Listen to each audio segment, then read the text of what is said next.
Okay, hi everyone. It's Heather from Heather's Health Habits. How's everyone doing tonight? It is Friday, which is usually the best day of the week for me because I have the weekend off. Hope everyone's going to have a great and fabulous weekend no matter what you do. So tonight's topic is about intermittent fasting. So this is actually a topic requested by one of our viewers, and so I was happy to dig into it. And I actually tried it myself. I haven't tried it before, but when someone was interested in learning more, I figured, well, let me try it so that way I can share my experience. One thing you will learn about me is where it's appropriate, I will try things before I tell my viewers about it or my clients, simply because I want to understand exactly how does it help the body, how would the body react to something, so that way I can share my experience and also help others understand what's normal about the experience they're going through. So, intermittent fasting. Now, this has really picked up in popularity probably within the past year and a half, but fasting as a topic is not new, right? I mean, when you think about it, in humankind, fasting has been throughout civilizations, religions have fasting as a component, so fasting, going without food for a period of time, is not unusual. The difference here with intermittent fasting is really the way it's done. And it does have some really great health benefits for us. So I'm excited to talk about that as well. Intermittent fasting, the core principle is all about this. All right, I'm going to pause so you can listen closely. Don't eat less, eat less often. All right, I'm going to say that one more time. The core principle is don't eat less, eat less often. All right, so that means that you're not going to be restricting calories while you're doing intermittent fasting. What you're going to be doing is restricting time. And towards the end of the talk, we'll talk more about exactly how to do intermittent fasting and how to select the time that's right for you. Because, let's face it, this has to fit into your schedule in order to be successful. And also, intermittent fasting is not a quick fix. You want to make sure that you're incorporating this into your general healthy lifestyle for the long term. And we'll get more into why about that. All right, so now why do we all first start doing intermittent fasting? Well, it's because of weight loss, right? Weight loss and weight management is really what we want to achieve with any fasting protocol. And intermittent fasting has some great benefits for weight loss specifically. So while you're fasting on the intermittent fasting program, several things happen to your body. So your human growth hormone actually increases while you're fasting during this period. And that's really great because what that means is that you can actually lose fat and gain muscle when you have more human growth hormone in your body. And this is your natural human growth hormone. I know a lot of you have probably heard the term human growth hormone. You can take it as a supplement. You could take it as a supplement, but it's not very beneficial to do it that way. This is just all about your normal human growth hormone. Another great benefit is insulin sensitivity is improved, and actually the levels of your insulin drop. Now that's really good news for most of us because when you have a lower insulin level happening in your body, your stored fat is more accessible for energy production. And that's really one of the core reasons we do intermittent fasting. You want to train your body to use something else for energy, i.e. your stored body fat, versus food. Okay, so that's a great benefit. And then cellular repair and rejuvenation. So we're going to talk a little bit more about this. The specific process that you go into with intermittent fasting is called autophagy.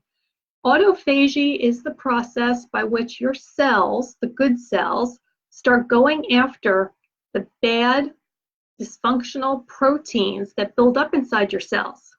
And by doing that, what happens is it takes that old dysfunctional protein and uses that for energy, okay, which helps our entire body for rejuvenation and repair.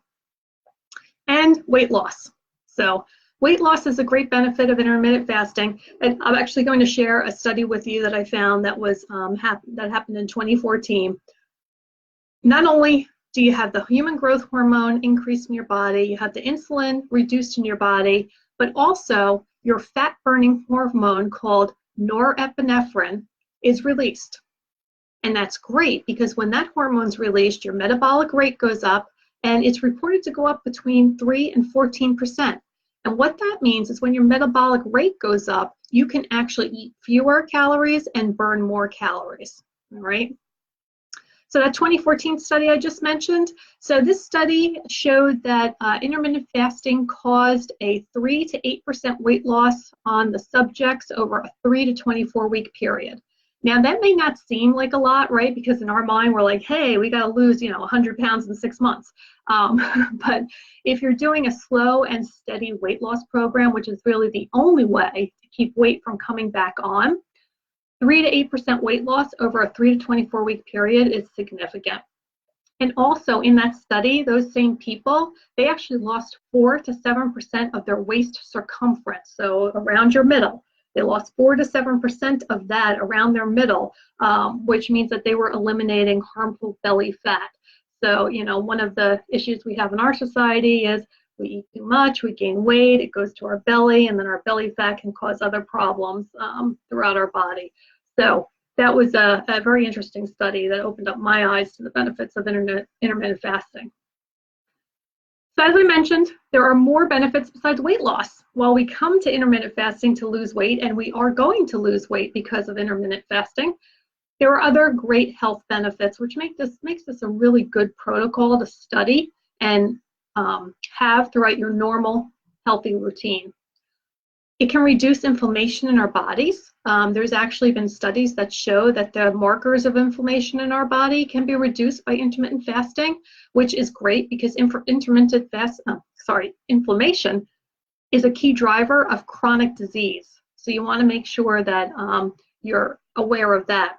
Heart health, when you do intermittent fasting, it can actually reduce your LDL, which is your bad cholesterol. And, a lot of us can really use some cholesterol management in our lives, given the way that we typically are fed food. Brain health.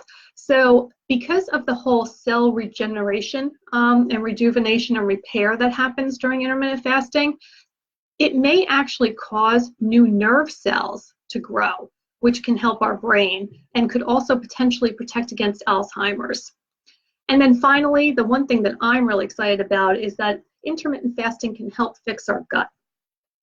All of us have gut health issues, no matter how healthy we think we are.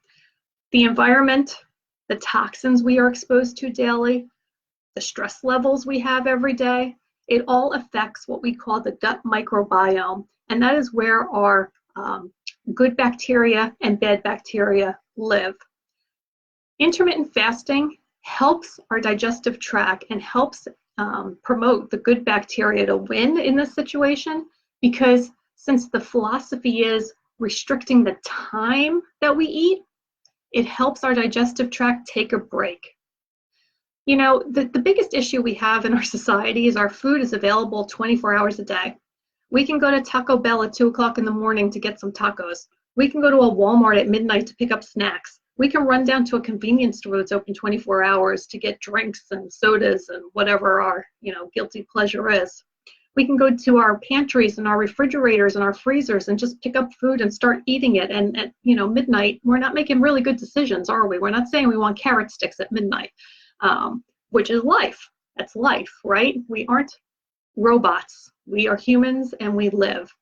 So by doing intermittent fasting and giving our digestive system a break, it helps to promote good bacteria in our digestive system. It helps to heal the gut lining. And that's really critical because our immune system, about 70% of it is actually found in our gut. So by supporting our good digestive health, we are supporting a strong immune system, which means we're more likely to fight illness and disease because our immune system is strong. All right, so that was a really key one for me. And also, if you suffer from gas, which I mean farting, you have diarrhea, you're bloated, when you restrict the amount of hours you're eating and your digestive system gets a break, you're going to notice a reduction in those symptoms, okay? All right, so now let's get back a little bit more to that autophagy process I was talking about. So this is more a little bit about the science, right? I'm not going to bore you too long about this, but I thought it was important for you to understand how autophagy works. So autophagy is talking about recycling our damaged tissue, right? And because it is working at the cellular level, what happens is when we aren't feeding our face and having food go down our throat to basically distract our body from that process, it can use the damaged cells for energy. You know, digestion and absorption of nutrients takes a lot of energy. It takes a lot of effort for our body. And then our body may not have the opportunity to focus on other processes. So when we stop eating for a period of time and we can get our growth hormone increased, then autophagy can help us by replenishing and using our stored body fat as energy. And remember, this is not about restricting calories. You have to eat what is appropriate for your level of activity, your age, your health goals, your body weight. You have to eat enough. If you go and start restricting your calories, plus restricting the time that you're eating, your body will go into starvation mode and none of the benefits will happen. If you're not eating enough food in a day, your body is smart. It says to itself, I'm in starvation mode. I'm not getting what I need to function. I'm going to start slowing down the metabolism. And that is why when people restrict calories and they're going way too low, they lose fat or they gain fat and they lose muscle. All right. So make sure when you do this, you are eating enough calories for your situation. All right. So now let's talk about it. How do we do this? So over the past 2 weeks, I did intermittent fasting. And what I did was I selected 2 days each week that worked for me. And this is what's so great about intermittent fasting. You can do it to your schedule, right? So last week I selected 2 days that were not in conjunction. And this week I selected 2 days that were, day after day. Last week, I actually used almond milk before I ate anything. And I drink tea in the morning. I'm a chai tea person. I don't drink coffee. And in my chai tea, I have steamed almond milk. So when I was fasting last week and I was using the steamed almond milk, I felt pretty good. You know, I didn't really notice that I hadn't eaten in 14 hours. You know, that's how long I selected to try this. And I was like, okay, so this isn't too bad. And then I started reading a little bit more, and there's 2 schools of thought. There's one school of thought that says, okay, if you drink coffee and tea in the morning and you want to put some milk in there, as long as you're not putting in sugar or you're using a nut milk, by the way, not a cow milk, it's okay. You can even use some coconut fat in your coffee if that's what you're used to. And then there's another school of thought that says, no, you know, if you're going to fast, don't give anything to your body that it'll recognize as food. All right. So that's what I did this week. And there was a difference. I did notice a difference. So this week I decided that instead of having chai tea with milk, I would put that off. I would wait until I break my fast to actually have that drink. And I instead had green tea, just plain green tea, no sweetener, no milk, no nothing, just steamed, you know, just brewed on its own. And I did notice that I had more hunger pains when I just drank the green tea, and that I waited to have green tea this morning, and I noticed I had a slight headache. So I'm assuming that's a caffeine issue, you know, because I am used to having caffeine in the morning, and I didn't have any. So I would have to say that as I go forward, for me, when I do intermittent fasting, I'm not going to use any nut milk in my tea. I am going to rely on the green tea to give me kind of that, you know, fullness in my stomach so I don't feel as hungry, as well as give me the caffeine that I'm normally used to. Will that change over time? It probably will as I get used to doing this and I start recognizing how my body feels through the process. But in general, what you need to decide are a couple of things. First, how many hours are you going to do intermittent fasting? I selected 14. So that means for me, I stop eating at 7 o'clock in the evening and I don't eat again until 9 o'clock in the morning. That works for me. With my schedule, my routine, that works for me. Was it hard? Sure, I've only done this for 2 weeks. You know, my stomach was growling. I was hungry, but I stuck in there and I said, no, you know, I've made a commitment to myself and I'm going to wait until that time to eat. Now, if you're not feeling good, if you're feeling dizzy, lightheaded, you know, you feel like you really need to eat, of course, break the fast. The minimum amount of hours you should do intermittent fasting is 12. So if you hit 12 and you're like, I can't do any more, break the fast. As you do this over time, you'll be able to extend your time and you'll be able to get more used to how you feel. But in the beginning, it's like anything. I always say, start slow, do what's right for you, select the time frame that works for you, make sure that you have support from whoever your friends, family, your network is. Make sure you tell them what you're doing. You know, I mean, it would take a lot for me if I said, you know, okay, I'm going to do intermittent fasting, and I didn't tell my husband, and he goes and makes popcorn. Oh, popcorn would kill me. I would just be like, I can't do this. I need to have the popcorn, and then I'd have to pick another day during the week to do intermittent fasting. But if I tell him ahead of time, or I know that I pick a day that we don't typically have popcorn in the evening, then it's okay, right? Because now it's like, all right, I've informed you, you know, I've asked you not to have popcorn on that particular night, and, you know, it's a good thing. So having that open dialogue with your support system is key as well. Now, you also want to make sure that you're drinking plenty of water.